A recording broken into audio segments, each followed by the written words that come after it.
उदासी से कैसे बचें? आप एक काम करें, भगवत गीता ले आएं, रामचरितमानस ले आएं और गीता पढ़ें, रामचरितमानस पढ़ें। पहले के लोग पढ़ते थे तो उदास नहीं होते थे, आजकल पढ़ते नहीं हैं तो आप उदास रहते हैं। थोड़ा गीता पढ़ना स्टार्ट करिए, रामचरितमानस पढ़ना स्टार्ट करिए, आपकी उदासी समाप्त होगी। तो आप उदास हैं तो ग्रंथों को पढ़िए, महापुरुषों की जीवनी पढ़िए, आप भरेंगे एनर्जी से, पॉजिटिविटी से। ठीक है, परेशान ना होइए। राधे राधे। आज का वार्तालाप बिहार के छपरा से उर्वशी साहनी पूछ रही हैं कि मेरे घर में शांति नहीं रहती है, अशांति है, छोटी छोटी बात पर लड़ाई झगड़ा होता है। छोटी छोटी बात पर लड़ाई झगड़ा होता है तो आपके लिए एक उपाय है, इग्नोर। हर बातों को ना मन में नहीं लेना चाहिए, दिल से नहीं लगाना चाहिए, कुछ बातों को इग्नोर करना सीखिए। आप इग्नोर नहीं करती या नहीं करते तो आप परेशान रहते हैं। कोई भी बात हो, जो बात आपको अच्छी ना लगे उसे इग्नोर कर दीजिए, अर्थात छोड़ दीजिए, उस पर चिंतन ना कीजिए। आपको जो बातें अच्छी लगें उन बातों में अमल कर लीजिए, उन बातों को ग्रहण कर लीजिए, आप ठीक हो जाएंगे। आप छोटी छोटी बातों को लेकर के उदास होकर बैठ जाते हैं कि जी क्या हुआ, उन्होंने ऐसा कह दिया, ऐसा कर दिया। उनका काम ही कहना है, उन्होंने कह दिया, आपको माइंड नहीं करना, आपको दिल में बात नहीं लेनी।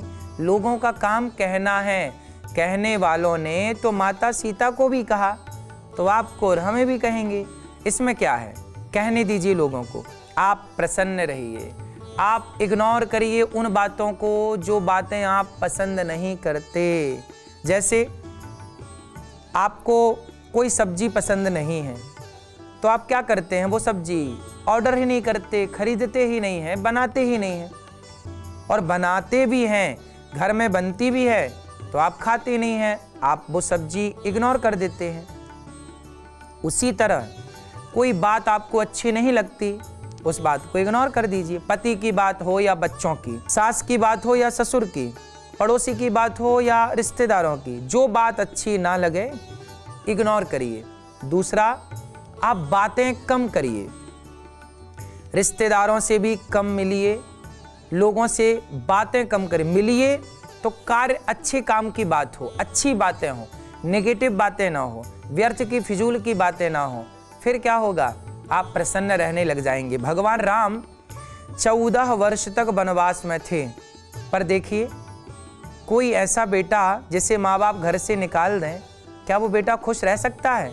पर धन्य है राम जी, 14 साल तक मुस्कुराते रहे, कभी शिकायत नहीं की अपनी माँ के लिए, पिता के लिए, हर हाल में प्रसन्न रहे। माता सीता जब वनवास में थीं, लवकुश को जन्म दिया तो लोगों ने कहा कि सीता क्या अगले जन्म में राम जैसा पति चाहोगी? ये तो आपको वनवास भेज दिए हैं। तब सीता माँ ने कहा कि हर जन्म में मुझे राम जैसा पति ही मिले। वाह, देखिए अच्छे समय पे तो सब अनुकूल होते हैं, सब पॉजिटिविटी से भरे होते हैं, पर विषम परिस्थितियों में, ऐसे समय पर, जैसे समय पर राम 14 साल और सीता माँ वनवास में रहीं, उस समय भी आप पॉजिटिव हैं, प्रसन्न हैं और लोगों का थैंक यू कर रहे हैं, धन्यवाद कर रहे हैं। कितनी बड़ी बात है।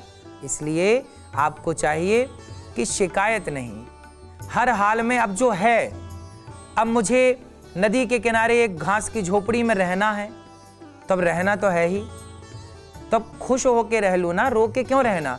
अब ये मेरी सास है, ये मेरा ससुर है, अब तो है ना, खिलौने तो है नहीं कि दूसरे ले आए। अब जैसे हैं अब तो निभाना है, तो अब रो के क्यों निभाना, प्रसन्न होके निभाओ। अब पति है ना, जैसा है निभाना है, हंस के निभाना है कि रो के, तो रो के क्यों निभाना, आओ प्रसन्न होके निभाते हैं, है ना। बच्चे हैं अब जैसे हैं, निभाना तो पड़ेगा।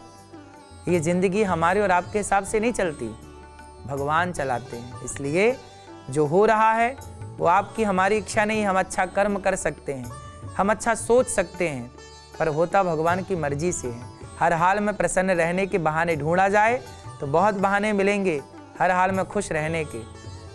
जैसे राम जी खुश रहे हर हाल में भक्त खुश रहता है, कभी टेंशन नहीं, कभी परेशानी नहीं।